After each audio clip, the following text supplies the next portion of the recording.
and then we're going. It's found in 2 Chronicles 7 and 13. And it reads like this: if I shut up heaven that there be no rain, if I send the locusts to devour the land, or if I send pestilence among my peoples. And then the 14th verse said, but if my peoples, which are called by my name. Now notice the language of the text in the 13th verse. If I shut up heaven that there be no rain, or if I send locusts to devour the land, or if I send pestilence among my peoples. This aid business has got a lot of folks shook up now.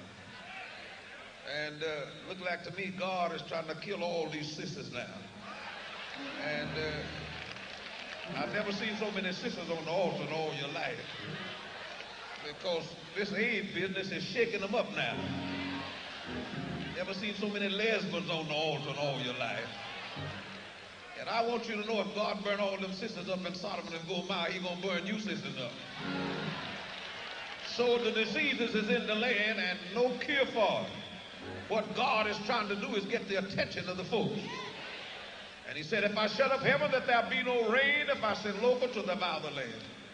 But if my people which are called by my name.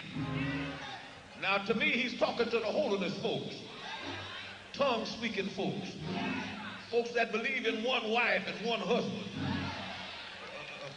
folks that believe in divine healing. You know, it's a lot of things going on now, and I don't understand it myself. And we have a lot of weakness among us now. It look like to me now, anything you do, they'll accept you now. And then they don't want you to preach about it. Well, I'm sorry, brethren. I have to tell what's on my heart. And you know, I can't help it because I'm concerned about this church. Y'all don't like for me to say it, but our church is in serious trouble. And it's going to be forever in serious trouble until we go back on our knees again. Old man Mason kept us on our knees. And look like to me, we call ourselves having a 3-day and night fast. It look like the folks eat more than 3 days, the first 3 days, because they don't do nothing but eat and sleep now. But I want you to know, He said, if my people which are called by my name, then I'd like for you to know that God's name is holy. For He said in the 57th chapter of Isaiah, in the 15th verse, He said, thus said the high and lofty one that inhabiteth eternity, said His name is holy. And said, I dwell in the high and holy place with them that is also of a contrite and humble spirit. And He said, I come to revive the spirit of the humble, and I come to revive the heart of the contrite one. Then when I go back to Leviticus 10 and 10, it said that you may put a difference between clean and unclean, and between holy and unholy. And when I step over Leviticus 11 and 44, He said, I am the Lord your God. And I want you to know, you may be driving a Cadillac, but I'm your God. You may be driving a Mercedes, but I'm your God. You may have a black diamond mink on your back, but I am your God. And since I'm your God, He said, therefore sanctify yourself and be holy, for I am holy. And then I heard that eagle-eyed prophet that picked up the pen in Isaiah 35 and 8. And he said, a highway shall be there, and a way that shall be called the way of holiness. And then I heard him in Luke 1:74 and 75, that He would grant unto him that we being delivered out of the hand of the enemy might serve Him in righteousness and true holiness all the days of our life. And then I heard him in Ephesians 1 and 4, according as He has chosen us in Him before the foundation of the world, that we should be holy and without blame before Him in love. And I heard him in Corinthians 7 and 1, when he said, having these promises, dearly beloved, let us cleanse ourselves from all filthiness of the flesh and the spirit, perfecting holiness in the fear of God.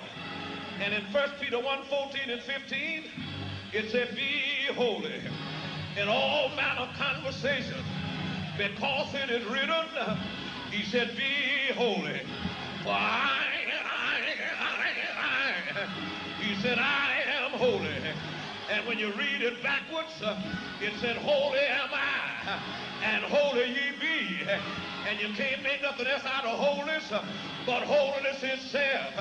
And I heard the prophet when he said the bells on the horses be crying, holy, holy.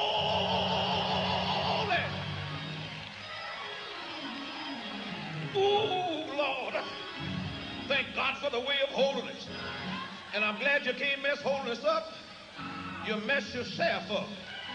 And and then I'm going to my seat because I haven't been feeling too well. I buried my mother 2 weeks ago, and I started not to come down here. But they said it'd be better for me. But, brethren, something wrong somewhere. I said something wrong somewhere. You remember the Catholic bishops? They cried out against abortion. They cried out against double marriage. And they cried out against homosexual. But what are we crying out for? We are making bishops with 2 wives.